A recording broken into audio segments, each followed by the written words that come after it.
Dominio no solo puede transferirse bajo condición expresa, sino también tácita. Si la tradición necesita un título traslaticio dominio y si el título se resuelve, si deja de existir, no significa otra cosa el cumplimiento de la condición resolutoria del artículo 1489.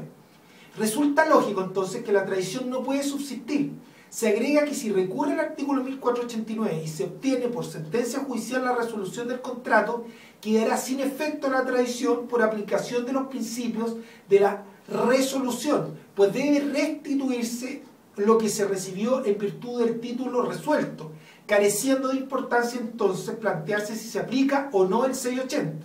En tal sentido así lo señala Alessandri y más recientemente Peñagrello. Veamos la tradición bajo condición suspensiva. La ley se pone en el caso de que se entregue la cosa con anterioridad al cumplimiento de la condición. En este caso, se adquirirá efectivamente el dominio sin necesidad de nueva tradición, pues ésta se efectúa anticipadamente.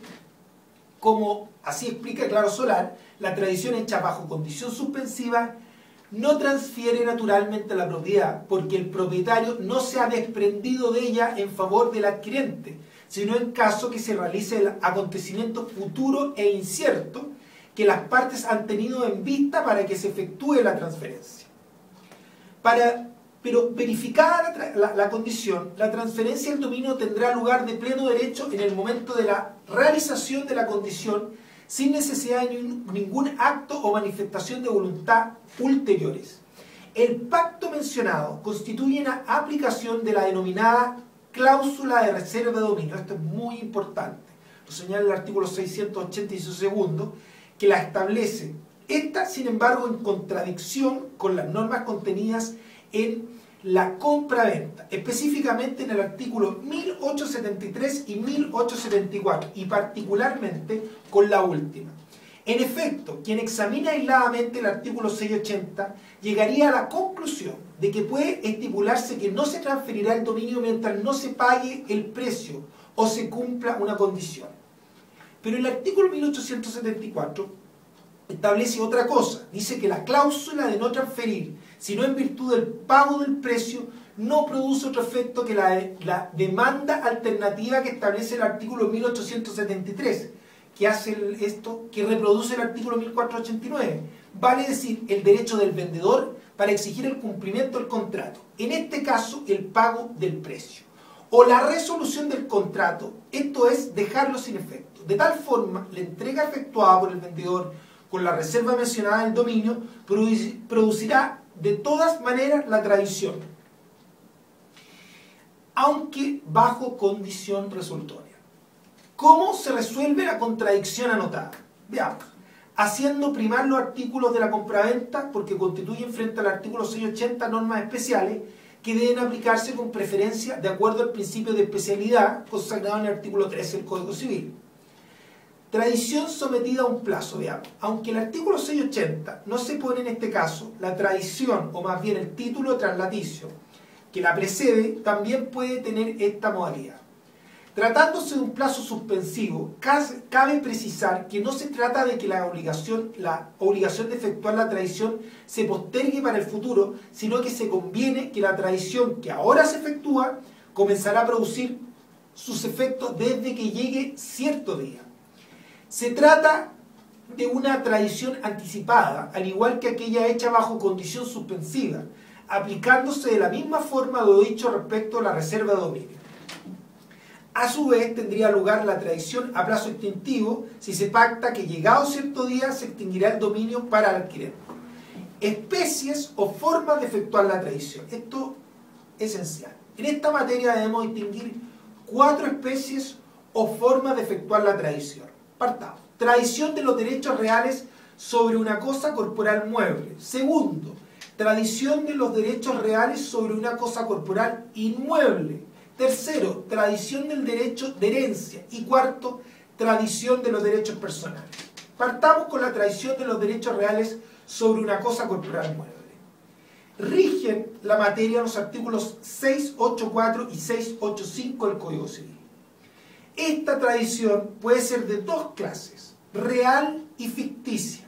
La tradición real o verdadera es la que se hace física o materialmente, sea entregando la cosa el tradente al adquirente, sea permitiéndole el primero al segundo la aprehensión material de la cosa tradida, y manifestando uno la voluntad de transferir y el otro la voluntad de adquirir el dominio.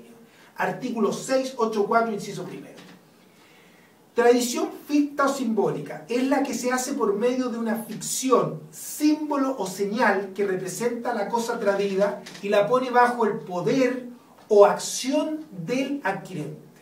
Sobre el particular cabe subrayar la importancia de la expresión significando, que utiliza el citado inciso. En efecto, es un error sostener de buenas a primeras que la tradición de cosa corporal mueble se verifica mediante la entrega de la cosa, porque dicha entrega puede o no hacerse con la intención de transferir el dominio. No existirá tal intención en los contratos que solo proporcionan la mera tenencia a la cosa, si existiría dicha intención en los contratos representativos de títulos traslaticio dominio. El problema se presentará cuando una de las partes crea que la entrega se efectúa a título de mera tenencia y la otra a título traslaticio, hipótesis que configura error esencial en la convención y por ende permite alegar la nulidad. De ahí la importancia de interpretar adecuadamente la voluntad de las partes. La sola entrega entonces no es suficiente para deducir que operó tradición. La mayoría de la doctrina nacional considera como tradición real la del número 1 y aún, para algunos, las del número 2 y 3 del 684. Otros, en cambio, como por ejemplo Barro de Razo y Peñaglillo, estiman todos los numerales del artículo 684 se refieren a casos de tradición ficta y que la real no está mencionada explícitamente en el precepto. Los casos contemplados en el artículo 684 son los siguientes y voy a mencionarlos. Primero, permitiendo la aprehensión material de una cosa presente. Se exige aquí, según la doctrina, la presencia simultánea del tradente y el adquirente, la presencia de la cosa tradida a la vista y alcance de ambos, y la aprehensión de ella por el adquirente, haciéndola físicamente sin oposición del tradente del adquirente. Segundo, mostrando la cosa tradida. Supone también la presencia de ambas partes ante la cosa tradida. Es la forma llamada tradición de larga mano, por suponerse que el adquirente la aprehende ficticiamente, existiendo sobre ella una larga mano. Así hacían los romanos, mostrando desde una loma los lugares o casas donde se encontraban sus terrenos. Tercero, entregando las llaves del granero, almacén, cofre o lugar cualquiera en que está guardada la cosa. Mientras que para algunos autores esta es la forma de tradición simbólica por excelencia, constituyen el símbolo de la entrega. Otros, en cambio, han entendido que también es esta una forma de tradición real al permitir la tenencia de las llaves, la posibilidad de tomar inmediata posesión por parte del adquirente.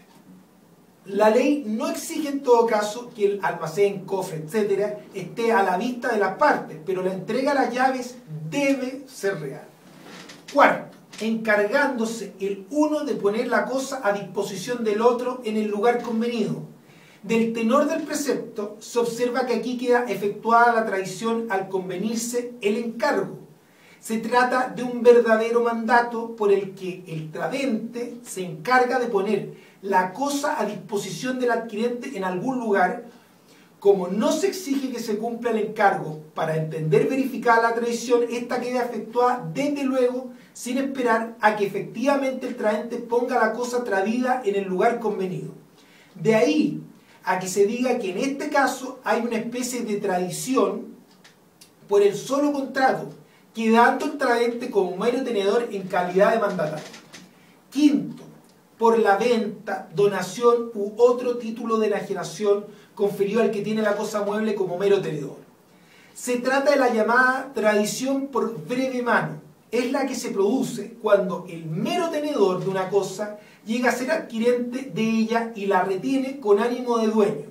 Consiste en suponer que el dueño de la cosa al venderla, donarla, etc., al que la tenía como mero tenedor, la recibe de éste y se la vuelve a entregar por un rápido cambio de manos.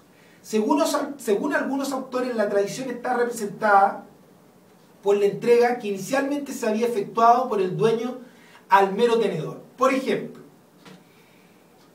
al darla en usufructo o celebrar un contrato de arrendamiento.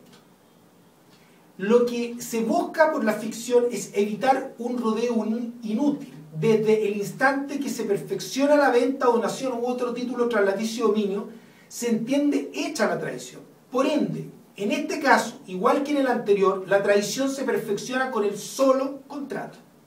Vamos al número sexto. Por el mero contrato en que el dueño se constituye mero tenedor.